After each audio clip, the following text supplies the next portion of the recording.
wanted to turn our attention now to the sports side of things and then what happened this past season with the games and then kind of moving forward. But what were the goals that you wanted to meet with the game season, regardless of what was happening with COVID?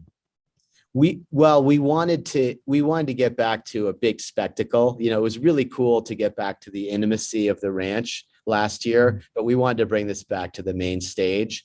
And it wasn't 100% sure we'd be able to get that done with COVID, but we felt like we could, and we went for it. So I think that was a big one. We wanted to make it a great experience for fans in person. We wanted to make sure we had TV coverage as well as streaming. And another big one. And there were a lot of challenges in the background that just weren't apparent to the naked eye. Getting the international athletes in was a feat of incredible persistence and some real luck. I mean, we were down to the wire. Like when I say down to the wire, within a day or two of everybody having to decide to go to Mexico or Dubai for 2 weeks to get into the country. And we literally had some stuff come through with the State Department, and we're able to get these exemptions in. But I'd say that was a big one because, needless to say, doing this with limited international participation, it's hard to call it the fittest on earth, right? Mm-hmm. And it's hard to force people, who spend their lives training to go to Mexico for 2 weeks right before the biggest event of their lives. So that was one. Again, there was a little bit of a Hail Mary involved, a lot of great effort, and then some real luck at the end that made that happen. But that was critical to us. So it was kind of best case that we were able to be, in the big house on the big stage with great coverage, with fans in person there and athletes from all over the world. The one constituency that was obviously mostly left out was fans from all over the world in person. And so, that'll, knock on whatever wood I need to knock on, that'll happen next year. Would you say that was the biggest barrier that at least that COVID provided, was the international element in terms of like trying to grow the sport? Yeah, I think getting international fans in was the biggest barrier for sure. Yeah.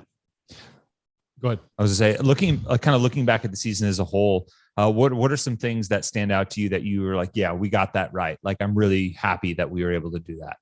Well, the first thing is we counted, Dave and I counted at one point. I think there were at least 30 changes from the season, from the open through the games, I think there were at least 30 changes and things. So a couple of things that I think were really cool. I'll start with the open.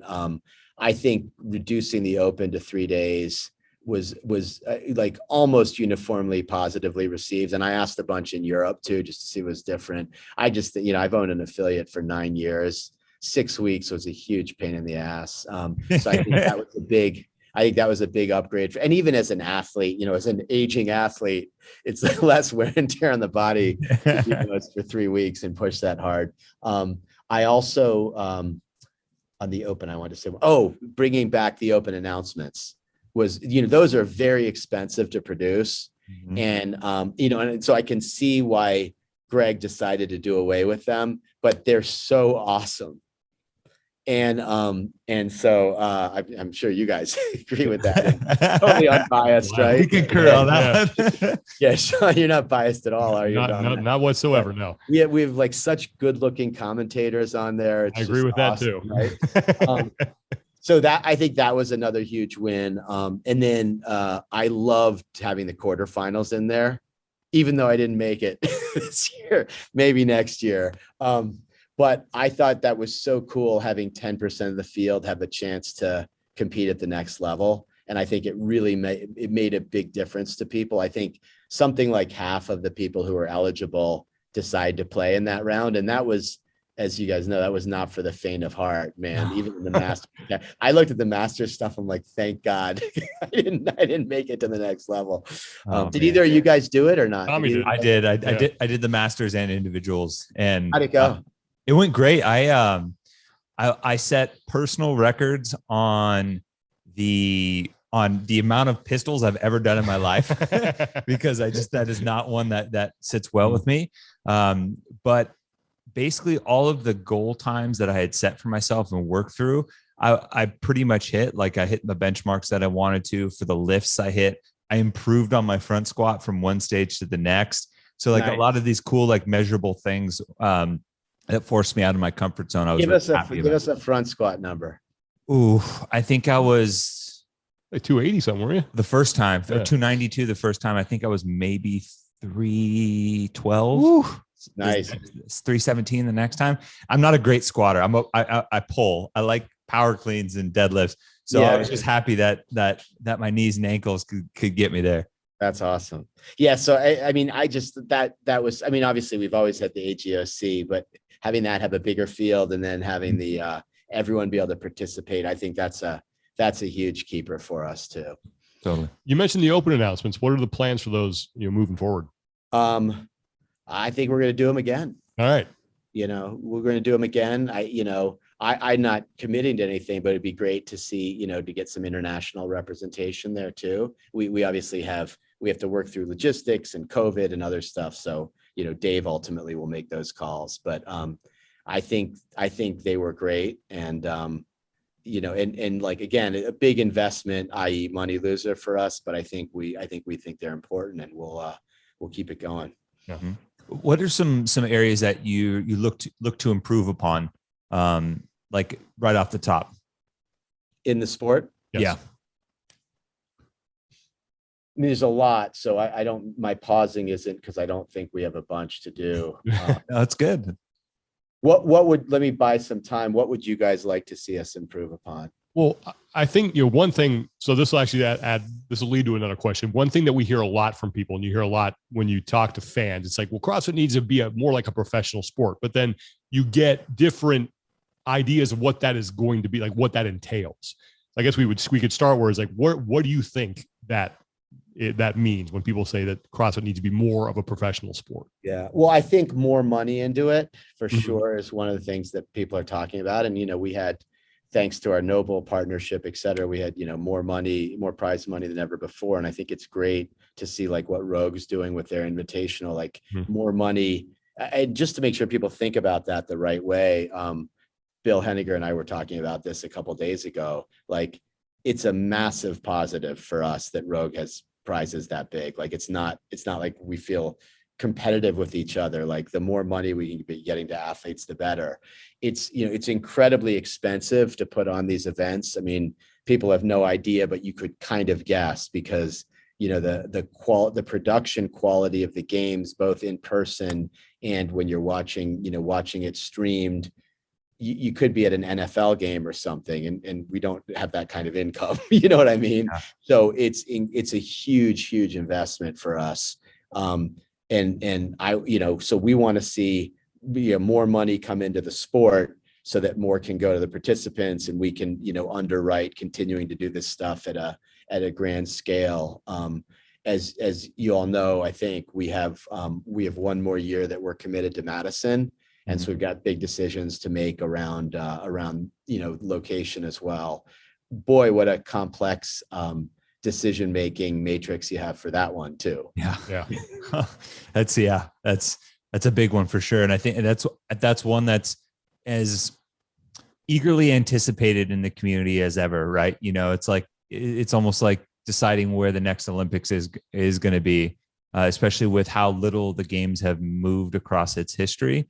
And what the impact was from Madison year one, and seeing, like, personally, like us seeing what the impact was of opening up an event like the games to new markets within a day's drive, and how that affected the affiliate community and the fervor for the sport and the community in general. And the feedback that we got on the ground level as well was huge. So I like, that's probably on a surface level, the question that everybody's looking forward to answer is like, where the game's going to be next. I get that question probably more than any other question around the sport, at least from off the first go. Well, about as much as I do about that. That's not one where I, can't tell you right now. The only reason I can't tell you is because we haven't decided yet. Mm-hmm. A lot of work's going into it, but haven't gotten there yet. Most, if not all, professional sports, have like a media relations person, a website that has, up-to-date, accurate information on teams and players, media guides, regular press conferences about things going on in the sport. And I know CrossFit is different. You can't really compare it to the NFL because it's just a completely and totally different beast. But are there any plans to start adding things like that to the sports side of CrossFit? Yes. And there's some small strides, moving in that direction. I don't know how far away we are from an end state where we would all say, wow, this is, at the quality we see in the big sports leagues and all that. My sense is it's a number of years to get there. But, just to cite one example, the way that, and you all may have had some exposure to this, I don't know, but the way that kind of the treatment of press and so on, we were told has never been the way it was this past year, just the respect accorded to the press. And again, you may have a different perspective, but that's the feedback we got. And Andrew Weinstein, who another key player who joined me from a past life, and runs both our PR and our government policy stuff. I just thought he did a great job being host to press that came in from all over the world, which was really cool. I'm curious what it was like for you to see fans in person in Madison, given the contrast from the previous year in Aromas. Surreal was, it's one way to put it, right? Because it was such an intimate scale. You could hear a pin drop in Aromas, right? Yeah. And so this was such a different thing. I mean, some of the stuff that we had that wasn't streamed, that was so cool, right? We had a workout with affiliates with the big sleds, the big bobs and all that. And I did that with the affiliate team. I mean, that was just amazing. And then, hundreds of affiliates went to the barbecue after that. I think we had as many as 600 people at a time in the affiliate lounge. And we did all kinds of different Q&A sessions. And I did a couple myself where we talked about CAP and we talked about the round tables and stuff like that. That was so cool. So I think there was an incredible affiliate experience that couldn't be at the other one. We had some amazing lectures on health. We had, CrossFit and pregnancy and CrossFit and wearables and CrossFit and cancer. And we had just, world-class experts in there. And we, there might only be 50 people attending those. They were in a small venue, but we were able to record them all for posterity. And Julie Fouché was the moderator for them. That was fantastic.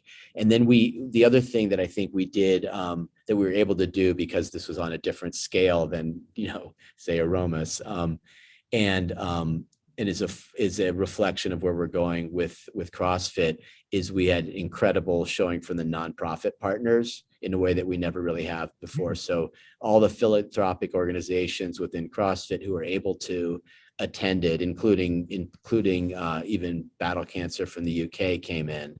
And we had a bunch of kind of programs where we gave them obviously all free booth space. Then we had a number of programs for them. And one of the coolest things we did again was a workout, out on the field of play. And each of 5 nonprofits hosted a station. So it was almost like a Fight Gone Bad kind of style thing. And, an example was when you were doing we did the skier with the adaptive athletes, and you were only allowed to use one arm. Oh, so it was, it's just cool stuff like that. Yeah. You kind of get goosebumps kind of when it gets said to you, and you're like, wow, I thought the skier was hard with 2 arms. Holy shit. Yeah. Or you had to sit. I think mine was you had to sit down for it, because Kevin Ogar was doing. I had to sit down and lose all that hip flexion and all that. He trash talking you. Yeah, exactly. Kevin likes to get after you a little bit. Yeah, you should be pulling this many calories. No, I'm not. That's good to know. Oh man, I play this game with my friends a lot of times, just in kind of reflection of big events. It's called HiLo Buffalo. I don't know if you've ever played it before. No. It's pretty simple. Reflecting on a moment or an experience, you give your high, your low, and then the buffalo is like this random kind of unique, odd memory that's not necessarily good or bad, but just stands out into your mind. And I'm curious what your high, low, and buffalo would be for Eric Roza, the person kind of taking off the CEO hat and just as the personal experience from the games this year. We had a dinner at the hotel. We had a couple dinners, but we had a dinner at the hotel with, and I had a couple friends come in who are, just kind of lifelong friends, and then some of our investors there and stuff. And it was so cool to, kind of have them at the games and then have them at dinner. And it was like this tie-in to my prior life that was so, this life has felt very different. It almost feels like my life changed a year ago and I'm living in a totally different world now. So to have those worlds collide a little bit was really cool. So that was like on a personal, non-professional level, that was probably the cool thing, was just feeling those worlds come together, and having some of my buddies from some of my closest friends from grad school who are not CrossFitters, like having them come in and explain them to how this all works, and having them get really into being at the games and all that. That was the high, I think. Yeah. What about the low and the Buffalo?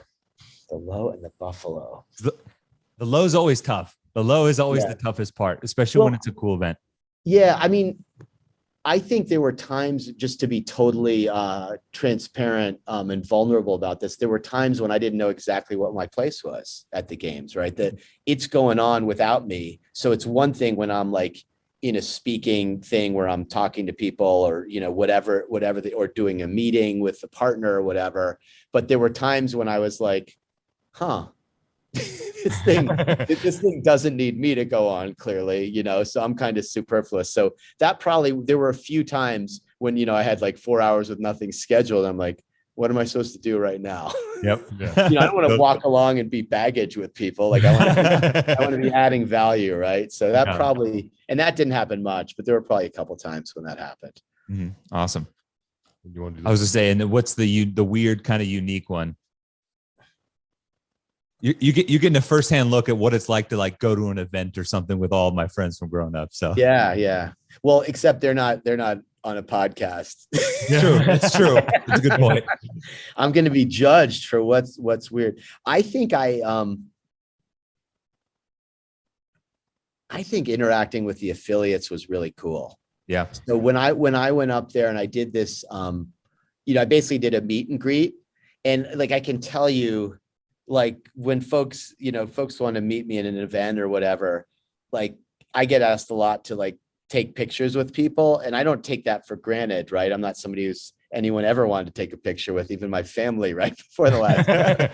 But like that gets pretty old. You got 100 people lined up to take a picture, and you don't want to let them down. But what's really cool is when somebody shares a story with you. Yeah. Right. And so that's probably the Buffalo there, was engaging with people who had either a funny story or a kind of a transformation story, or how CrossFit helped them get through a really tough time in their life. Like those actually stuck with me, and in a way that kind of touches your heart. So I think that was probably the Buffalo moment, because I didn't necessarily expect that. I got a bunch of that in Europe too, but I think that affiliate gathering at the games was my first chance to really experience it like that. Yeah. The fact that Monster Energy was a sponsor turned some heads. Some people kind of were shocked by that, just given their affiliation with Coca-Cola. A couple of years ago, that would have been unthinkable. But why was the decision made to allow them on board? Yeah, well, I know now that Coca-Cola is a minority investor in Monster. I didn't know that then, and I personally never talked to the people at Monster or anything, so I don't know as much as others do. Mm-hmm. I think that it's been a real focus for us to bring more money into the sport and to get some national sponsors who exist outside of the CrossFit domain. I hope RAM is a great example of that. Yeah. So I know that in the case of Monster, it's not for everybody, but obviously it's for some people in the CrossFit world, and so we didn't see it as being as dissonant maybe as other people saw it. I'll put it that way. Yeah, for sure. You live and learn also when you see the reactions. I've tried to be open about this the whole time. Like we'll do things that you might not agree with, and we'll do things that might seem like mistakes along the way, and we'll learn from them and course correct, etc. And so I put this into that category. right? Where, there's definitely learnings for us in the reaction and so on. For sure. What were some discussions and takeaways and feedback you got around year one with Noble? Because new title sponsors was probably one of the biggest news pieces sport wise for the year. And we got to see what I would say an abbreviated partnership year with Noble looked like at the games as far as presentation was concerned. I thought it was a home run. I don't know if you guys got to see like their athletes staging area. I mean, that just the experience that every single athlete got to feel like what they are, like just appreciated pro studs kind of, was really the thoughtfulness that went into that was indicative. And they were, I went behind the scenes and they had, people sewing and stuff. Like it was kind of mind boggling, but overall, I'm really happy with the first year of the partnership. I mean, I think the Noble guys, as you know, they bleed CrossFit. I've been, as I shared with the time we announced the deal, this was not a new thing for me. I became a fan of the product, 4 years ago now, and I still have my original Nobles. I think Michael, the co-founder, was kind of alarmed to see what I was wearing on my feet. They're like, they're all gray, and I'm like, these things are like slippers now. Oh, that super fabric has worn down and they're just they're literally like house slippers. But no, we've been really happy with the partnerships. We think they're great guys. We think they're really good for the sport. So I nothing to say other than that right now. Yeah. This really, past year, I'm sorry. Go ahead. No. Just really, really pleased. Yeah. This past year also saw the return of media indirectly produced by CrossFit in association with CrossFit. Why do you think it was important to have that again? Which are you referring to, the media at the games or the documentary, or what? Documentaries, studio shows, everything that covered the season. Yeah. Well, I think so much of CrossFit has been built around having world-class media. And I think, the model that we're kind of doing now, which as you reference, is kind of hybrid, right? Where there are some former CrossFit employees, there are some new folks who weren't involved before, and there's some current CrossFit employees. I think that model works really well for us. Like, I think I've been asked before, are you going to build the media team back up? And the answer is, probably not within range of where it was before, because I just don't think that model was tenable. I understand the economics quite well now of the sport, and it wasn't a tenable model, unfortunately. But producing, incredibly high quality media and storytelling, it needs to be a core competency for CrossFit. Everyone looks to it. And I think not just around the sport, but around what goes on in the affiliates as well. I had a guest in the office yesterday and was sharing with them some of the footage that Tyson and team had made around a formerly homeless veteran who was drug addicted and so on, who's had his life transformed. He's blind, has had his life transformed. We talked to him. He was great. Charles King. Yeah. And got goosebumps. I can't watch it to the end without getting tears in my eyes when Johnny Mears, his coach, starts talking, about what it's meant to him. And I don't know. I think, that media is so powerful to make you laugh, to make you cry, to engage you, that's going to be a key part of what we do forever. Yeah, for sure. Trying to think. I can ask a CBS question. Yeah. So CBS, I always thought they were a great partner when we worked with them 2018 back, and they were back on board in 2020, back on board again in 2021. What does that partnership with them look like moving forward? I don't know, actually. Mm-hmm. So I think they are, I think it's likely, but not certain, we'll work with them in the future. They're great guys. And they, what I really appreciate too, is that at some level, they had to take a chance on us in 2020, just given both the, the public image of CrossFit when we kind of agreed to do this deal together, but also the uncertainties about what the event would look like and what we could pull off. And so we really appreciate them being in it with us. And they're, like you said, they're great guys. Yeah. But I don't, to be honest, I haven't been directly involved in those discussions since last year. Okay. So it feels like now that, like, after 2021, to steal another golf metaphor, you got one in the fairway, right? You got a live competition. You got some fans in the stands. You got to host some some live competitions, at least in the United States. And so what are some things now that you're excited to build upon for next year and to continue to elevate that experience on the sport? Well, I think having a nice bump up in open participation, again, assuming things are open this winter from a COVID standpoint. By the way, I met the gym owner of CrossFit Coraje, which is the gym in Spain that had the most open participants in the world. They had, 250 open participants, and they were all outside in the middle of winter. Just unbelievable. But so I think driving the open bigger. Dave's not committing to the 500,000 number I ultimately want to get to for next year, but I think we both think there's going to be a big upsurge in open participation, which will be really important. So that's where I'd start. I think we're still working to crack the code on having community-wide events outside, kind of virtual community-wide events outside of the open that have a big impact. We've had a couple other ones that were small, and people. I did I don't know if either of you did the pair up throwdown. Did you guys do that? No. I didn't do it. Yeah. It was I did that one, and it was awesome. Yeah, super fun, and so I think having to me that one's a keeper. We didn't have massive participation, but it was the first year. Then we did the virtual games. That also had a kind of a small group of people doing it who really liked it, but that appeals to a much smaller group because it's kind of much more intense from a volume standpoint.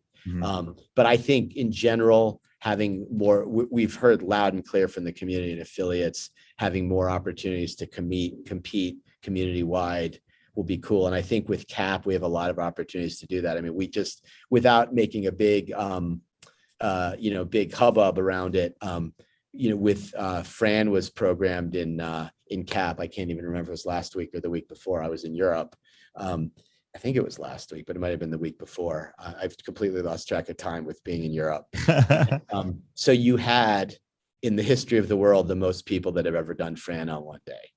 Like that's cool. That's pretty damn cool, right? Yeah, that's awesome. And I won't give it away, but you're going to be seeing that with another beloved benchmark in early October. I'll just say that. And so that's really cool. Like in an unsung kind of way, you're part of this global community now doing the same workout on the same day. And that's one of the things I love the best about CAP is that you can, now if you're one of these 4,000 gyms, you can text a buddy in New York City or in London and commiserate about the workout you just did and trash talk in advance. And that's just something we could never do. Yeah. We could never do before in CrossFit. So it makes the whole community bigger. So that'll, I think kind of doubling down on that will be a big part of what we're focused on too. Final question for me. What are the things that you are most excited about as you look forward into 2022? And this can be from an affiliate standpoint, a sports standpoint, or whatever. Well, I'll talk about one thing we haven't talked about yet, except I mentioned it very briefly in passing. The future of CrossFit Health is really bright, and we'll be. I alluded to this earlier, so I'm giving you another breadcrumb. But we'll be making some announcements about CrossFit Health within the next month or so, and that's always been like this shadowy thing, right? That has been kind of a project that Greg was working on. And not everybody, even internally the company, knew exactly what it was. But, what it really is involved in, literally getting involved in the practice of medicine and how can CrossFit influence the practice of medicine getting better. And so that's all I'll say for now, but super excited about what the potential might be. And, people can guess whatever they want to from the clues I just left. But we do so much in the affiliates every day to improve health. But you still have the practice of medicine that is disconnected from fitness and staying healthy versus, getting you over being sick. And so as those two worlds come together, I think it's only natural that CrossFit should be on the forefront of that. And so if you think about the things that I'm most excited about, like that's way up near the top. Yeah. I'm really excited about figuring out a place for on-ramp in our arsenal of, how can we get the message out to people who feel CrossFit is unattainable for them, but are intrigued by it, and give them a kind of a bridge to getting into the affiliate. I think the product is great. with on-ramp, and with a few tweaks that we've learned about in our testing that we're working on right now. I think that is a huge potential over the coming years. I don't think it'll happen right away, but to be a really significant source of lead generation to gyms, especially if they kind of can help us get the word out to people who wouldn't come into their gym otherwise. I'm excited about those. I'm excited in general about having a marketing competency in the company and bringing kind of world-class practices. We have someone, our chief marketing officer is joining us from Google. So it's somebody who's, kind of world-class environments around marketing and how do you actually do marketing, because Google's obviously where a lot of the marketing dollars go. They're not just a marketer themselves. And so I'm really excited about what we can do to consciously build the brand of CrossFit with people who are not CrossFitters right now. So I'll say that again, because that's something that's never really been done. How do we consciously build the brand of CrossFit with people who are not yet CrossFitters? That is a massive opportunity for us. Yeah. And, I don't it's going to be hard to do.